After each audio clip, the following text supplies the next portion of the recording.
아무튼 오늘 비교 영상으로 이제 더 이상 안녕하세요, 랩터입니다. 오늘은 아이폰 16e와 S25 시리즈의 성능을 비교해 보겠습니다. S25 기본 모델이 없어서 성능 비교 영상만 업로드 할게요. 정말 고민되는 편도 하고 싶지만 카메라 구성 등 기능적인 차이점이 있어서 성능편만 올리겠습니다. 비록 아이폰 16e가 플래그십 모델이 아니어도 AP는 A18이 적용되어 있기 때문에 충분히 S25와 비교해 볼만 할 듯 하고요. 상당히 궁금했습니다. 항상 삼성 제품이 아이폰 대비 성능적으로 몇 년 뒤처져 있었죠. 그래서 이번에는 얼마나 따라잡았는지 직접 확인해 보겠습니다. 그럼 지금부터 자세하게 살펴보겠습니다. 먼저 두 모델의 스펙을 살펴볼게요. S25 시리즈의 AP는 스냅드래곤 8 엘리트 삼성 전용으로 탑재되었고요. 3세대처럼 클럭 속도를 높인 오버클럭 버전입니다. 전작 대비 NPU 성능은 40%, CPU 성능은 37%, 그리고 GPU 성능은 30% 더 좋아졌습니다. 특히 이번에 눈에 띄는 것은 CPU 성능인데요. 전작 대비 37%나 성능 향상이 있었습니다. 그래서 높아진 성능 때문에 베이퍼 챔버의 크기도 전작 대비 40%나 더 커졌고요. 반면 아이폰 16e의 AP는 애플 A18이 탑재되어 있습니다. 아이폰 16 일반 모델에 들어가 있는 A18과는 조금 차이점이 있고요. 아이폰 16은 GPU가 5코어가 적용되어 있지만 아이폰 16e에는 4코어 GPU가 적용이 되어 있습니다. 아무튼 GPU가 너프되기는 했지만 성능으로 보면 최상위급이라고 생각하시면 되고요. 중급형 기기라고 하지만 성능만 놓고 봤을 때는 프리미엄 기종과 거의 차이가 없다는 말입니다. 램은 S25 시리즈가 12GB로 존 모델 동일하고요. 다만 S25 울트라 제트 블랙 색상이 1TB 모델에서만 16GB 용량이 적용이 되어 있습니다. 이번에는 S25 기본 모델도 12GB 램이 적용이 되었죠. 업그레이드가 되었다기보다는 복원되었다는 말이 맞을 듯 합니다. 원래 S20까지는 일반 모델도 12GB 램이었거든요.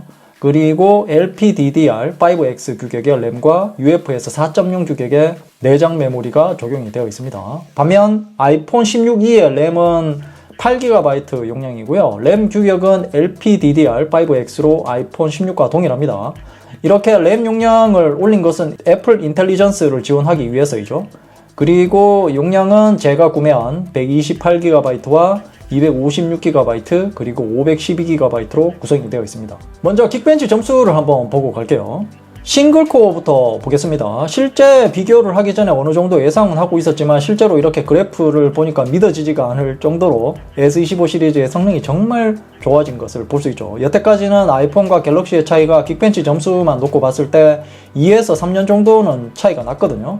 이제는 거의 대등하다고 보시면 될 듯 합니다. 그래프상으로는 아이폰 16e의 A18이 조금 앞서는 것을 볼 수 있습니다. 다만 아이폰 16 프로에 들어가는 A18 프로와는 아직까지 성능 차이가 있습니다. 싱글코어는 300포인트 정도 차이가 나고요. 멀티코어는 S25 울트라가 앞서는 것을 볼 수 있죠. 멀티코어 점수는 확실히 S25 시리즈가 앞서는 것을 볼 수 있습니다. 거의 2000포인트 정도나 차이가 나기 때문에 멀티코어 성능은 좀 크게 납니다. 이게 단순히 점수만 이렇게 차이가 나는 것이 아니라 실제로 S25 울트라를 사용하면서 느낀 점은 확실히 부드럽고 안드로이드 폰 특유의 버벅임을 한 번도 느낄 수 없었습니다. 그리고 두 기기의 주요 설정을 잠깐 살펴보겠습니다. 화면 주사율은 현재 보고 계시는 S25 울트라를 비롯해서 S25 시리즈 전체가 120Hz 화면 주사율을 지원하고요. 반면에 아이폰 16e는 60Hz입니다. 그리고 S25 울트라는 QHD 플러스 화질을 지원하기 때문에 이것도 그냥 그대로 진행할게요. 그리고 S25 울트라의 램 플러스 용량도 8GB 그대로 두고 진행하겠습니다. 네, 그리고 두 모델 모두 전원을 껐다가 켰고요. 네, 확실히 부팅 속도는 아이폰이 빠릅니다. 그리고 최근 실행한 앱도 하나도 없습니다. 네, 그럼 이제 리프레시 테스트를 해보겠습니다. 두 모델의 동일한 앱 20개를 모두 구동을 하고 진행을 할게요. 20배속으로 빠르게 진행하겠습니다.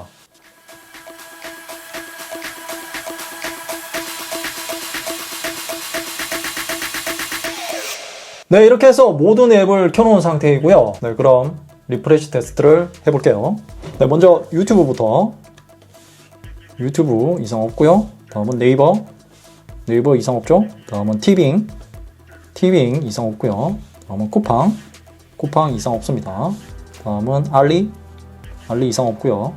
다음은 배그 이상 없죠. 다음은 아마존 아마존 이상 없고요. 다음은 컬리 이상 없습니다. 다음은 11번가 이상 없고요.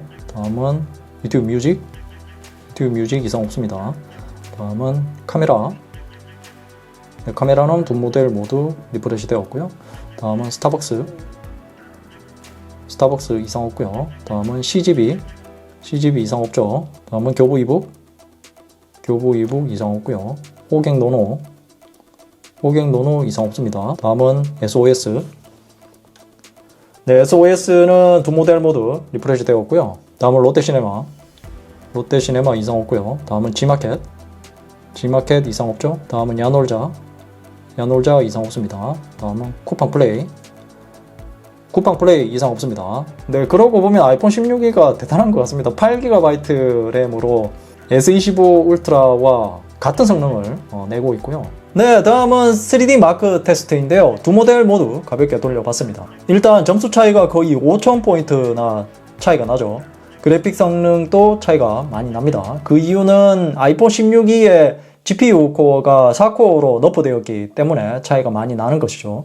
아이폰 16 일반 모델 같은 경우 4000포인트 정도 나온다고 생각하시면 되고요. 20회를 연속으로 돌리는 스트레스 테스트를 해봤는데요. 두 모델 모두 튕기지 않고 20회 모두 완료했습니다. 스트레스 테스트를 보면 S25 울트라가 스로틀링이 심하게 걸리는 것을 볼 수 있지만 그래도 최저 점수가 아이폰 16e의 최고 점수보다 더 높죠. 두 모델 모두 발열은 있지만 아이폰 16e는 아이폰 16 시리즈 대비 발열이 더 심했습니다.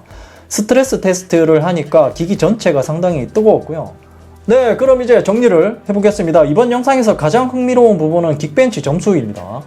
갤럭시 S21 시리즈 이후 성능이 항상 아이폰 대비 2에서 3년 정도는 뒤처져 있었거든요.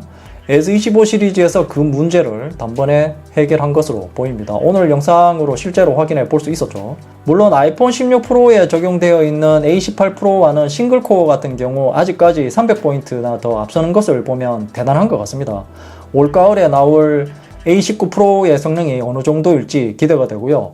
아무튼 오늘 비교 영상으로 이제 더 이상 성능 때문에 아이폰을 구매할 필요는 없을 듯 합니다.